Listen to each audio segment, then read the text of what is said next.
Get ready for art class. Boots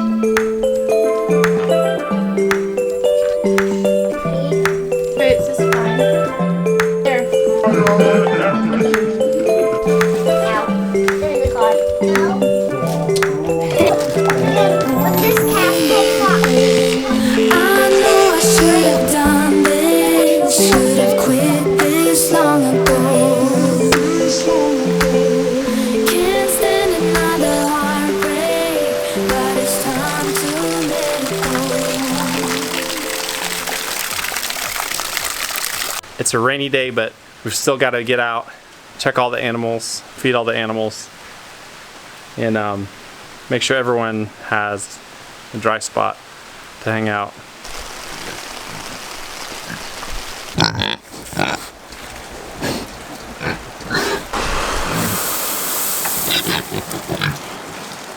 I'm feeding the pigs inside so they don't have to stand out in the rain and so their feed doesn't get so wet.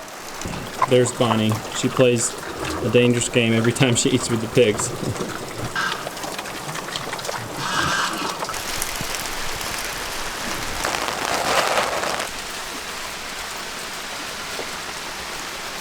I'm in the pig shade sled, and although it doesn't provide a whole lot of protection, there is a dry area down here. It's damp because everything's wet out here, but it's not soaking, and they're able to lay down in here and stay out of the rain if they want to. I'm gonna wait and see if this rain lets up and then come out and move this fence, hopefully when it's not raining so much.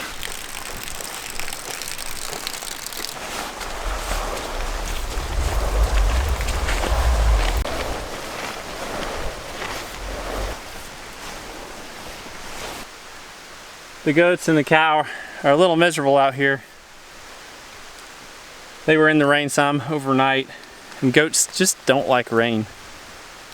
They're really okay in the warm weather to be out in pasture, especially a steer like Brownie. He could be out pretty much in any weather with just minimal shelter. But I'm gonna get these guys some shelter right now.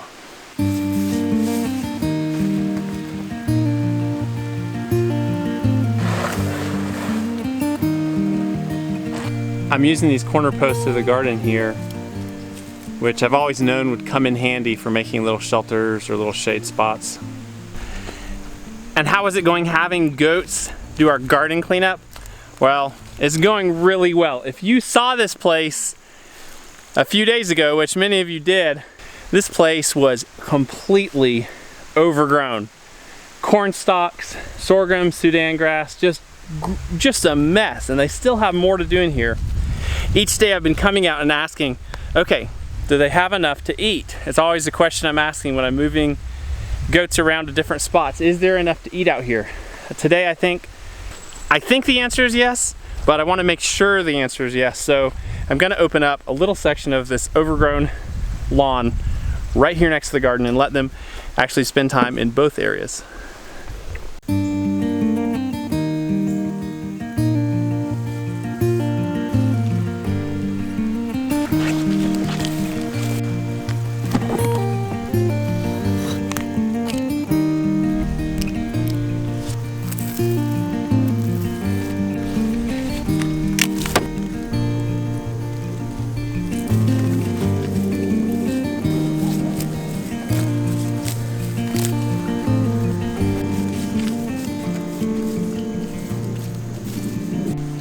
Well, everyone looks happy out here. I won't leave the goats in this area and the cow when we're not home because this Brownie is known to jump over fences this tall. He actually seems to like to jump over them. It is charged, it is hot, so that helps a lot. And when he knows it's hot, he'll test it and then before he jumps it. But we did two little things out here, hopefully to make these animals' day and coming days, if it keeps raining, a lot more pleasant. Everybody's home from their art class. Welcome home, everybody. For right now, we're going to take on all these peppers that we got out of the garden. I don't ever really stick to a recipe, but I am guided in this project by, I guess it's a recipe from this Pickled Pantry. And this is a classic hot pepper sauce. It's actually a fermented hot sauce, and the only ingredients in it are hot peppers and salt.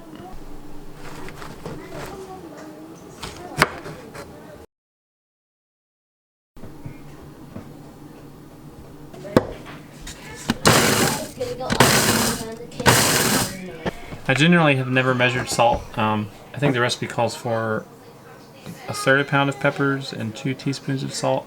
I'm gonna put more salt in this. It didn't really turn out liquid, and I just want to make sure it doesn't rot, that it actually ferments.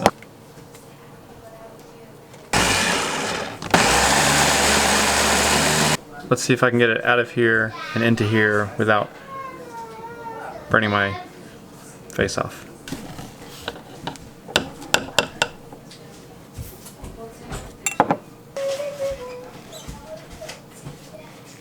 Okay, I got it in there, almost. And I'm going to throw some plastic wrap over the top like that. I'm gonna put whatever that is called on it, and I'm gonna throw a ring on here. And this is gonna be packed, packed, packed. And oh my, that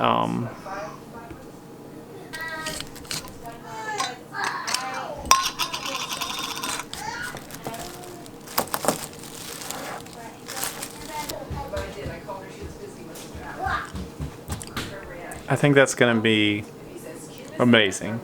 It's pretty hot. Okay, so I'm gonna put this, now nice and clean, in a bowl to catch any leaks, and I'm gonna put it up here at a dark place. If you put this in a dark place, it'll actually stay red. If you put it out in the sun, the color will fade out of it really fast. It's gonna stay in there, out of refrigeration at room temperature for about a month, and then we'll pull it out and taste it.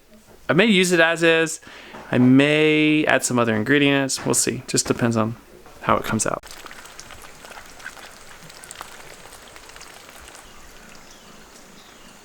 Bree and I are sitting down here in the barn. We're having a little meeting. We're actually sharing. And Wilder. We're actually sharing at an upcoming little church function about our marriage, which is cool. It's exciting and scary a little bit. A little scary. I wanted to close this video out with a neat thing that happened to Brianna. She met someone really cool today. He's just looking at the chickens and the ducks. One of our viewers, Mom? yeah. Can I take that kid? No, go in a different circle. Okay, so one of our viewers happened to move to Western North Carolina recently, and it turned out, they didn't realize this, and of course we didn't realize it, that they had actually moved to our town. And they saw us one time at the grocery store and saw us another time at Tractor Supply and wanted to respect our privacy and didn't say anything. But we actually met today. She had reached out to me online and asked me about local homeschool co-ops and in this area.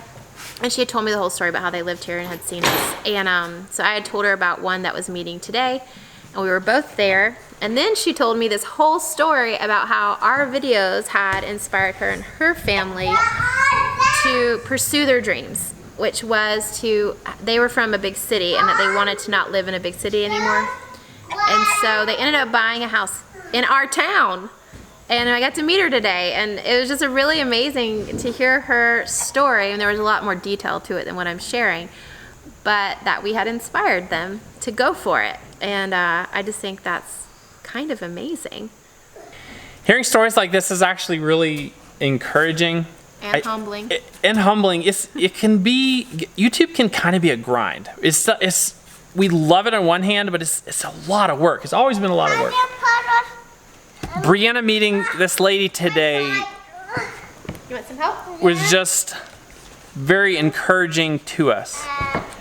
I don't even know if I want to tell people they should leave the city and go to the country. I think there's a lot of good things about it, because that might actually not be right for everyone. I don't want people to, homesteading could be this thing that you pursue and it just ends up being horrible for your family if you ignore all these others, if you ignore things and don't pay attention to like what your family really needs. So I don't think homesteading is the thing. Like, I don't think we want that to be our message.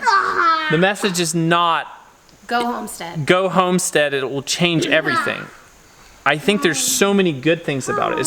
There's so many rich things, and that's why we're doing it. That's why we're doing it, rather. But what we want to inspire people to do is not be afraid to pursue their passions and to not think that they can't achieve things. Yeah, like you're not stuck. That's You're not what we stuck. want to tell you. Like if there's a passion that's burning in your heart that is good and right and holy, then pursue that, because that's what we're doing. And it's hard, but it's good. So we want to inspire people, and we're happy that we're able to do that. Yeah, it's exciting. So thank y'all for joining us in the journey, and we'll see you really soon. See you in the next video. See you later. You want to say bye?